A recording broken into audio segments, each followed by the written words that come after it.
क्या आप जानते हैं दुनिया की सबसे पहली वैक्सीन कब और किसने बनाई थी और वैक्सीन कैसे काम करती है? वैक्सीन से जुड़े इसी तरह के इंटरेस्टिंग फैक्ट्स जानने के लिए बने रहिए इस वीडियो में। तो नमस्ते दोस्तों, स्वागत है आपका अपने यूट्यूब चैनल ज्ञानवेद फैक्ट पर। आइए जानते हैं। दूसरे विश्व युद्ध के बाद पूरी दुनिया बस एक ही आस लगाकर बैठी थी कि ये कब खत्म होगा, और आज 75 साल बाद फिर दोबारा वैसा ही मंजर देखने को मिल रहा है जब पूरी दुनिया कोरोना वायरस के खात्मे की आस लगाए बैठी है। और इस दौरान बहुत सी फार्मास्यूटिकल कंपनियों ने कोरोना वायरस के खात्मे के लिए अपनी अपनी वैक्सीन मार्केट में उतारी है, और इसमें से कुछ वैक्सीन तो ऐसी है जो बहुत बड़ी आबादी को लग भी चुकी है और अपना काम कर रही है। लेकिन अभी तक कोई भी फार्मास्यूटिकल कंपनी कोई ऐसी वैक्सीन 100% गारंटी के साथ मार्केट में नहीं उतार पाई है जिसके बारे में ये गारंटी देकर कहा जा सके कि इस वैक्सीन को लगने के बाद आपके ऊपर वायरस दोबारा हमला नहीं कर पाएगा। चारों तरफ वैक्सीन की इतनी चर्चा होने के दौरान जहन में ये सवाल जरूर आता है कि वैक्सीन आखिर है क्या और कैसे काम करती है। तो सबसे पहले जान लेते हैं कि दुनिया की सबसे पहली वैक्सीन कब और किसने बनाई थी। तो सबसे पहली वैक्सीन एडवर्ड जेनर ने विकसित की थी 1796 में, जो एक चेचक का टीका था। चेचक चिकित्सा के इतिहास में एक अद्वितीय स्थान रखता है क्योंकि मनुष्यों के लिए ज्ञात सबसे घातक बीमारियों में से एक चेचक था, और यह एकमात्र ऐसा मानव रोग है जिसे अभी तक टीकाकरण के द्वारा पूर्ण रूप से मिटा दिया गया है। चेचक के टीके के विकसित होने के बाद बैक्टीरियोलॉजी के क्षेत्र में विकास बहुत ही तेजी से हुआ, और 1930 के दशक के दौरान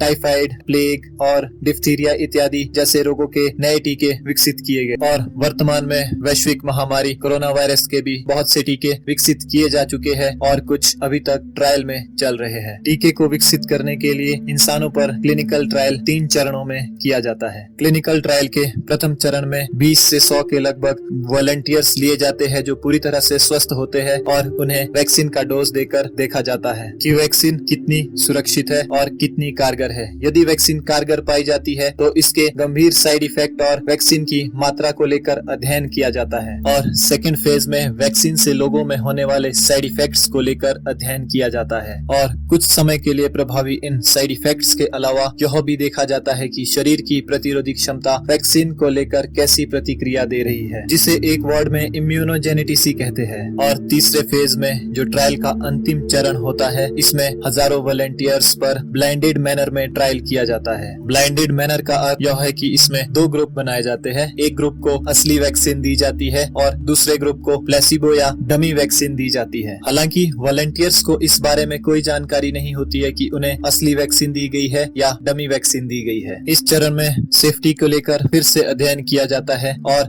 गंभीर साइड इफेक्ट्स के बारे में गहन स्टडी की जाती है। और अंतिम चरण में सबसे महत्वपूर्ण स्टडी इस बात को लेकर होती है कि वैक्सीन गंभीर बीमारी को रोकने में सक्षम है या नहीं। और वैक्सीन को बनाने की इस प्रक्रिया में 1 या 2 हफ्तों का नहीं बल्कि दशकों का समय लग जाता है। अब जहन में ये सवाल जरूर आता है कि जब वैक्सीन को बनाने में इतना समय लग जाता है तो आखिर कोरोना की वैक्सीन इतनी जल्दी कैसे बन गई? कोरोना की वैक्सीन लगभग 1 साल के भीतर ही तैयार हो गई, और इस समय लगभग 68 कोरोना वैक्सीन का क्लिनिकल ट्रायल हो रहा है, जिनमें से 20 वैक्सीन दूसरे चरण में पहुंच गई है और 8 वैक्सीन को आपातकालीन प्रयोग की मंजूरी भी मिल गई है। इसके अलावा 2 वैक्सीन को पूर्ण प्रयोग की मंजूरी मिल चुकी है। कोरोना वैक्सीन के इतनी जल्दी बनने का एक सबसे बड़ा कारण यह भी रहा कि साइंटिफिक इंफॉर्मेशन को सार्वजनिक तौर पर साझा किया गया, और यह कोविड-19 वायरस कोविसोर्स 1 और मेर्स के समान ही है जिन पर पहले भी काम किया जा चुका है। वैक्सीन बनाने की प्रक्रिया बहुत ही जटिल होती है और एक वैक्सीन को बनाने में कई वर्षों का समय लग जाता है। इसमें वैज्ञानिकों की हालत खराब हो जाती है। लेकिन कोरोना वायरस की वैक्सीन सबसे जल्दी ऑक्सफोर्ड यूनिवर्सिटी के साइंटिस्टों ने बनाई। ऑक्सफोर्ड यूनिवर्सिटी के साइंटिस्टों ने यह दवा एस्ट्राजेनेका नामक कंपनी के साथ मिलकर तैयार की है। ऑक्सफोर्ड यूनिवर्सिटी के साइंटिस्टों ने रिसर्च के द्वारा सबसे पहले यह पता लगाया कि आखिरकार कोरोना वायरस को कमजोर करने के लिए क्या जरूरी है, और रिसर्च के दौरान यह पता चला कि वायरस की सबसे ऊपरी सतह है, जिसे क्राउन या स्पाइक प्रोटीन भी कहते हैं, इसे नष्ट करना अति आवश्यक है। मतलब यह है कि कोरोना वायरस का असली वायरस शरीर पर बाद में हमला करता है, पहले यह प्रोटीन शरीर पर हमला करता है, इसलिए पहले इसे खत्म करना आवश्यक है। ऑक्सफोर्ड के पास चेडॉक्स 1 वायरल वेक्टर टेक्नोलॉजी जो पिछले 10 सालों से है, इसी प्लेटफॉर्म पर वह कई तरीके की बीमारियों की वैक्सीन तैयार कर रहे हैं, और इसी प्लेटफॉर्म के द्वारा ऑक्सफोर्ड के साइंटिस्टों ने एक वायरस जो हमारे शरीर को किसी भी तरह का नुकसान नहीं पहुंचाता है, उसे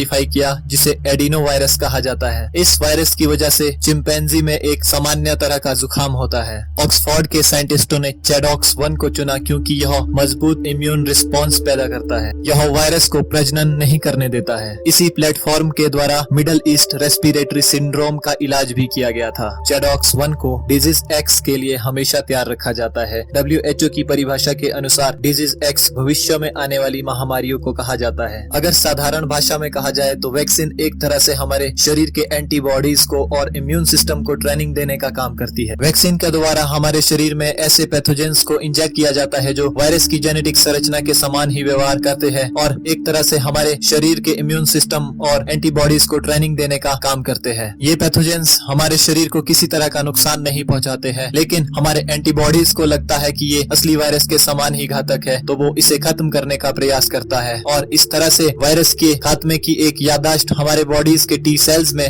तैयार हो जाती है और जब असली वायरस का अटैक हमारे शरीर पर होता है तो यही याददाश्त दोबारा से हमारे एंटीबॉडीज को हमला करने के लिए तैयार करती है और इस तरह से वैक्सीन एक तरह से ट्रेनिंग प्रोग्राम का काम भी करती है। उम्मीद करता हूँ कि आपको वैक्सीन के बारे में काफी कुछ जानकारी हासिल हुई होगी। मिलते हैं नेक्स्ट वीडियो में।